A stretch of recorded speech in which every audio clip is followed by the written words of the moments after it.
Assalamualaikum warahmatullahi wabarakatuh. Waalaikumsalam warahmatullahi wabarakatuh. Alhamdulillah, hari ini kita semua diberikan kesempatan oleh Allah Subhanahu wa Ta'ala untuk berkumpul dalam ruang Zoom ini sekaligus menjalani sebagian dari aktivitas kita. Dan Masya Allah, dari sekian banyak hamba Allah Subhanahu wa Ta'ala yang beraktivitas hari ini, ternyata teman-teman sekalian yang terpilih olehnya untuk bisa hadir di Zoom ini. Semoga kita semua yang hadir diringankan langkahnya, dilembutkan hatinya, dan dilapangkan umurnya untuk mempelajari sebagian dari tuntutan agama kita.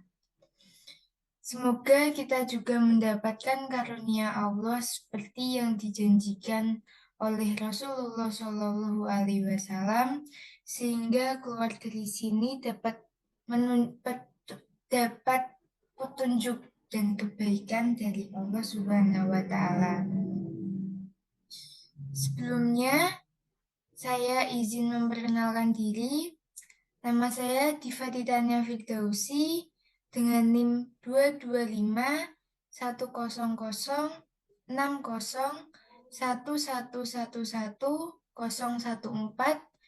dari Program Studi Teknologi Bioproses Fakultas Teknologi Pertanian Universitas Brawijaya. Sebelumnya, saya izin untuk share screen terlebih dahulu.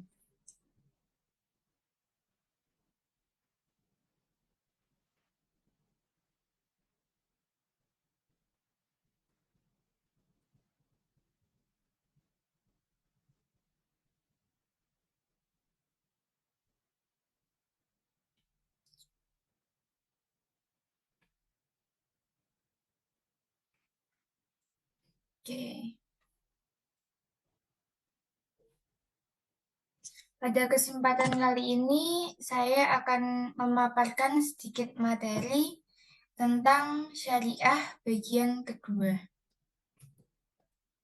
Oke, sebelumnya, pokok bahasan yang akan kita bahas pada Zoom kali ini adalah perbedaan antara syariah dengan fikih, sejarah fikih sebelum terbentuknya mazhab, sejarah terbentuknya mazhab, dan sejarah Indonesia menggunakan mazhab Syafi'i. Oke.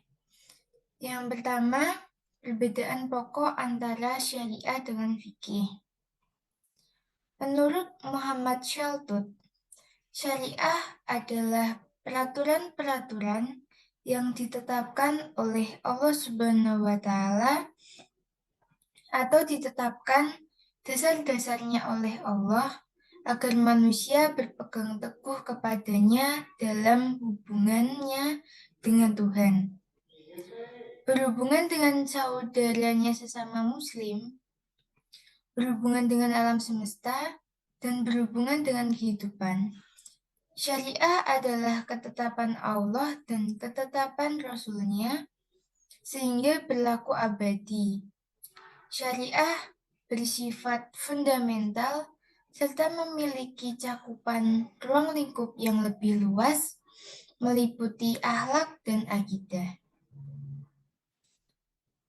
Dan fikih, menurut Muhammad Daud Ali dalam hukum Islam, diartikan sebagai ilmu yang mempelajari syariah dengan memusatkan perhatian pada perbuatan hukum manusia mukhalaf, yakni manusia yang menurut ketentuan Islam sudah balik atau dewasa.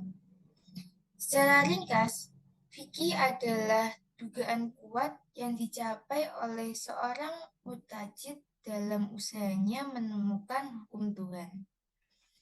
Fikih memiliki keterkaitan dengan hukum-hukum syara yang bersifat praktis yang bersumberkan kepada dalil-dalil terperinci. Hukum-hukum syara tersebutlah yang dinamai dengan fikih. baik ia dihasilkan dengan jalan ijtihad maupun tanpa ijtihad. Sehingga jelas sekali bahwa hukum-hukum yang terkait dengan bidang akidah dan akhlak tidak termasuk dalam pembahasan ilmu fikih dan tidak pula dikatakan sebagai ilmu fikih.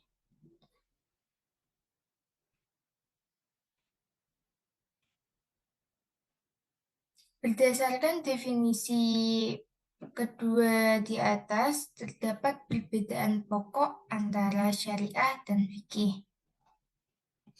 Ketentuan syariah dalam Al-Quran dan kitab-kitab hadis yang dimaksud syariah adalah wahyu Allah dan sunnah Nabi Muhammad sebagai Rasulnya.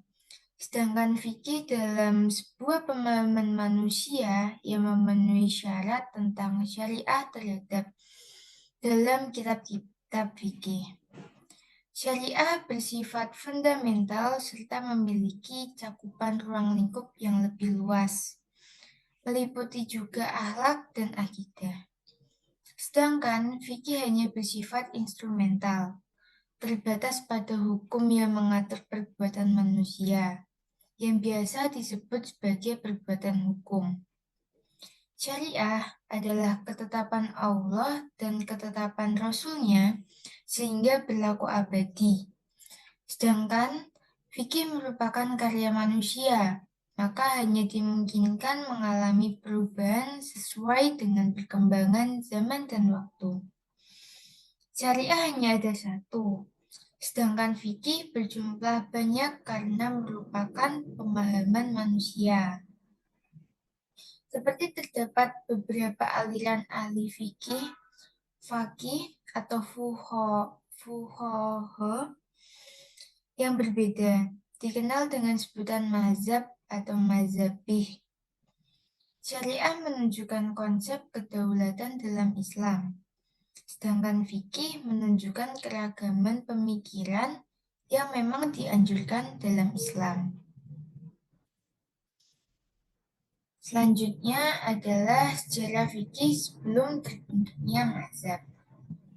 Bicara fikih berarti tidak lepas dari pembahasan hukum Islam. Menurut Abdul Wahab Khalaf, salah seorang ulama pakar ushul fiqh dari Mesir, berdasarkan sejarahnya, fikih dapat dibagi menjadi 3 masa, yaitu fikih pada masa Rasulullah SAW, fikih pada masa sahabat Rasul, dan fikih pada masa tabi'in.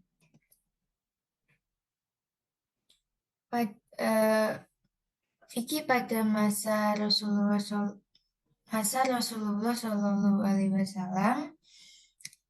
pada dasarnya hukum atau atas suatu perbuatan sudah terbentuk sejak zaman Rasulullah.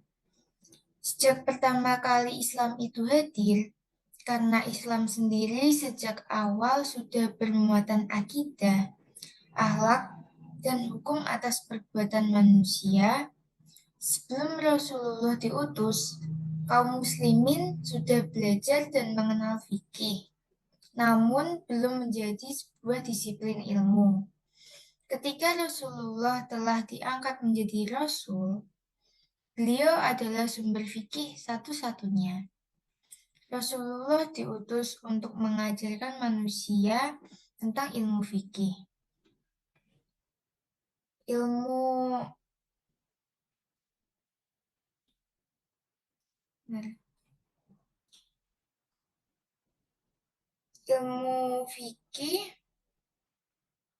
Hukum ilmu fikih saat itu terdiri dari hukum Allah dan Rasul-Nya dengan acuan Al-Quran dan As-Sunnah.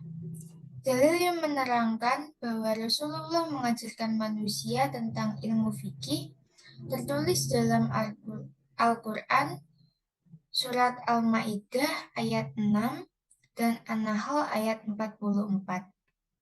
Karena Rasulullah menjadi satu pemegang otoritas hukum, maka tidak mungkin terjadi selisih pendapat hukum pada saat itu.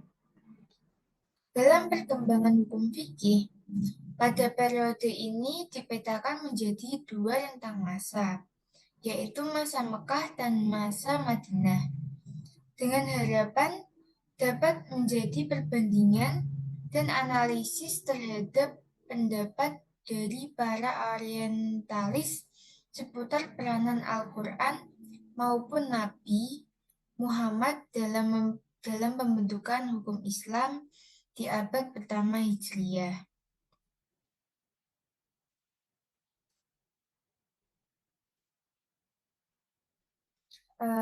Pada masa Mekah ialah sewaktu Rasulullah Shallallahu Alaihi Wasallam masih berada di Mekah, di mana beliau melakukan dakwahnya secara perorangan untuk mengarahkan manusia kepada akidah, tauhid, dan kebebasan Allah Subhanahu wa Ta'ala. Selama berjalan 3 tahun, akhirnya Nabi melakukan dakwah terbuka. Berdasarkan perintah Allah, maka sampaikanlah olehmu secara terang-terangan segala apa yang diperintahkan kepadamu dan berpalinglah dari orang-orang yang musyrik. Surat Al-Hijr ayat 94. Nabi berdakwah di Mekah selama 13 tahun. Dalam masa tersebut, hanya sedikit hukum-hukum yang diwahyukan oleh Allah Subhanahu wa Ta'ala dari Al-Quran maupun As-Sunnah. Walaupun demikian, di rentang waktu tersebut telah turun beberapa ayat ahkam, seperti ayat tentang zakat sebagai solusi untuk menghindari praktik riba yang diturunkan melalui Quran Surat Al-Rum ayat 39. Masa Madinah. Masa Madinah adalah ketika Rasulullah berhijrah dari Mekah ke Madinah. Menurut Profesor Dr. Harun Nasution, di kota Madinah, Islam mulai nampak sebagai negara yang diperlukan tata hukum dan menyusun masyarakat Islamnya. Maka dari itu, wahyu Allah mulai turun sedikit demi sedikit yang berisikan hukum-hukum Islam yang menyangkut kehidupan bermasyarakat, baik karena ada satu peristiwa maupun karena ada pertanyaan yang timbul ataupun yang diturunkan tanpa adanya sebab yang mendahulunya. Fikih di masa sahabat. Setelah Rasulullah wafat, para sahabat memandang bahwa mereka berkewajiban harus menyebarkan agama Islam dan menyebarkan fikih. Karena fikih tidak mungkin didapatkan kecuali dari Al-Quran, Al-Hadis, dan As-Sunnah yang sebagai sumber hukum Islam. Dan bagaimanapun juga, problematika sosial akan terus berkembang dan tentu hukum Islam tidak akan lepas dari hal ini. Karena fikih di masa sahabat ini muncul, permasalahan-permasalahan dalam kehidupan yang perlu pemecahan hukum dan harus mengerti hukumnya apa. Para sahabat memberikan fatwa hukum berdasarkan Al-Quran. Dalam penyelesaiannya, para sahabat akan mengambil lafaz secara langsung jika memang lafaz itu bisa menerangkan sebuah permasalahan.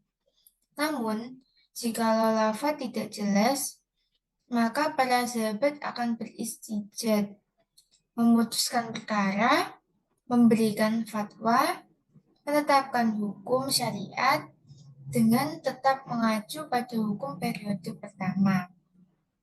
Umumnya, para sahabat memberikan fatwa hukum dengan cara mereka saling merujuk satu sama lain, saling diskusi, dan saling musyawarah. Sehingga produk hukum pada saat itu terdiri dari hukum Allah dan Rasul-Nya, serta fatwa sahabat dan keputusannya yang bersumber dari Al-Quran, as-sunnah, dan ijtihad sahabat. Pada periode ini juga belum ada kodifikasi fikih secara khusus. Fikih di masa tabi'in. Pada periode ketiga ini, hukum-hukum fikih terdiri dari hukum Allah dan Rasul-Nya, fatwa dan keputusan para sahabat, fatwa Imam Mujtahid, dan hasil ijtihad mereka yang bersumber dari Al-Quran, hadis, ijtihad para sahabat, dan ijtihad para Imam Mujtahid. Barulah pada periode ini terjadi kodifikasi hukum Islam oleh Imam Malik bin Anas pada 795 Masehi sebagai pelopor dalam kitabnya yang berjudul Al-Muwatta atas permintaan Khalifah Al-Mansur.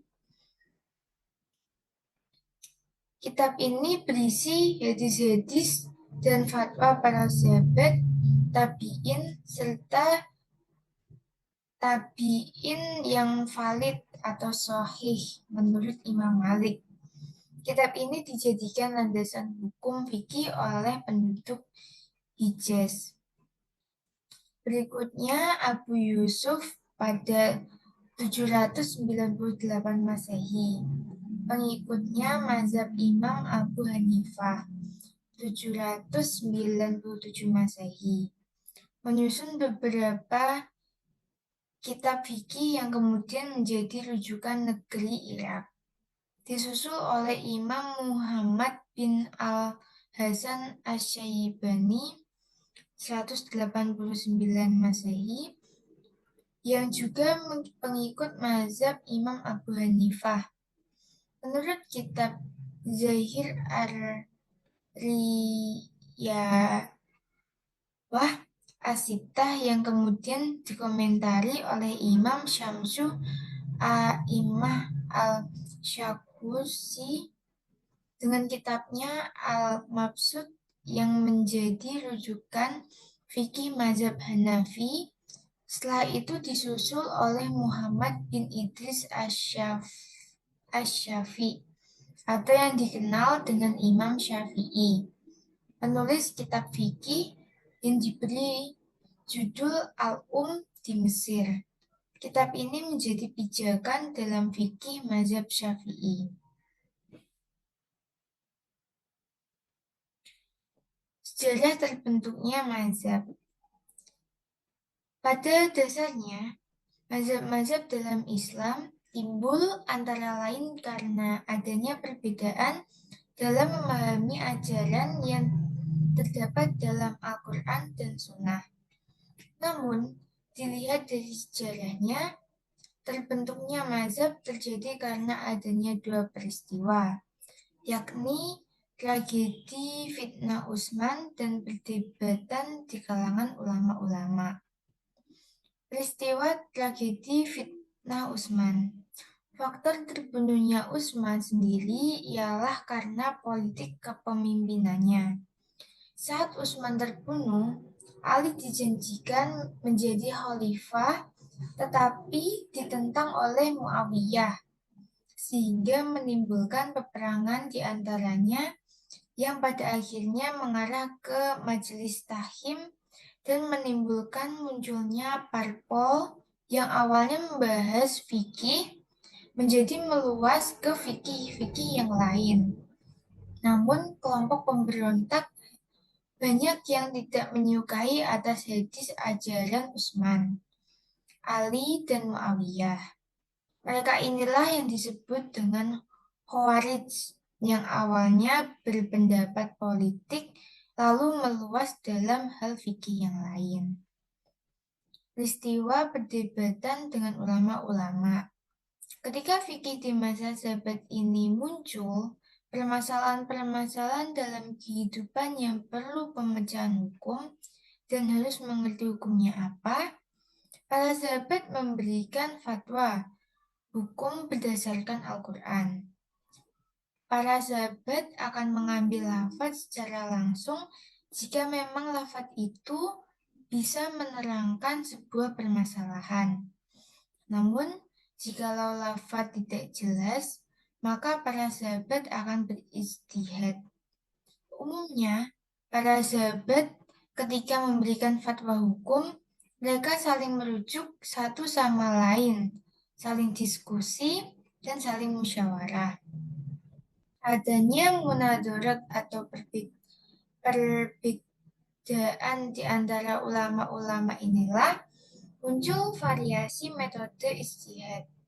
Dari sinilah lama-kelamaan terbentuk mazhab dengan metode ijtihad yang bermacam-macam.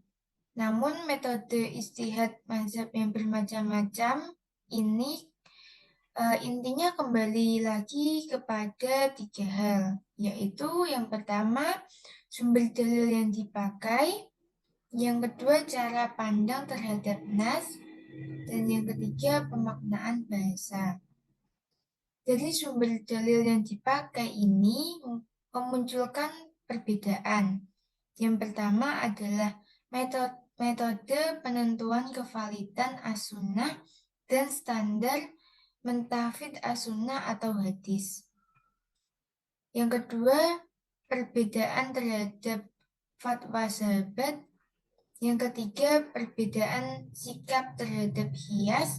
Dan yang keempat, perbedaan sikap terhadap ijma.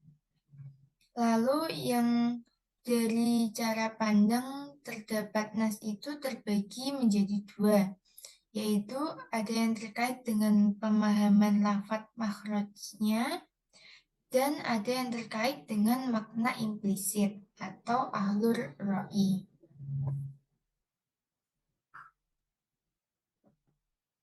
Lalu sejarah Indonesia menggunakan mazhab Syafi'i.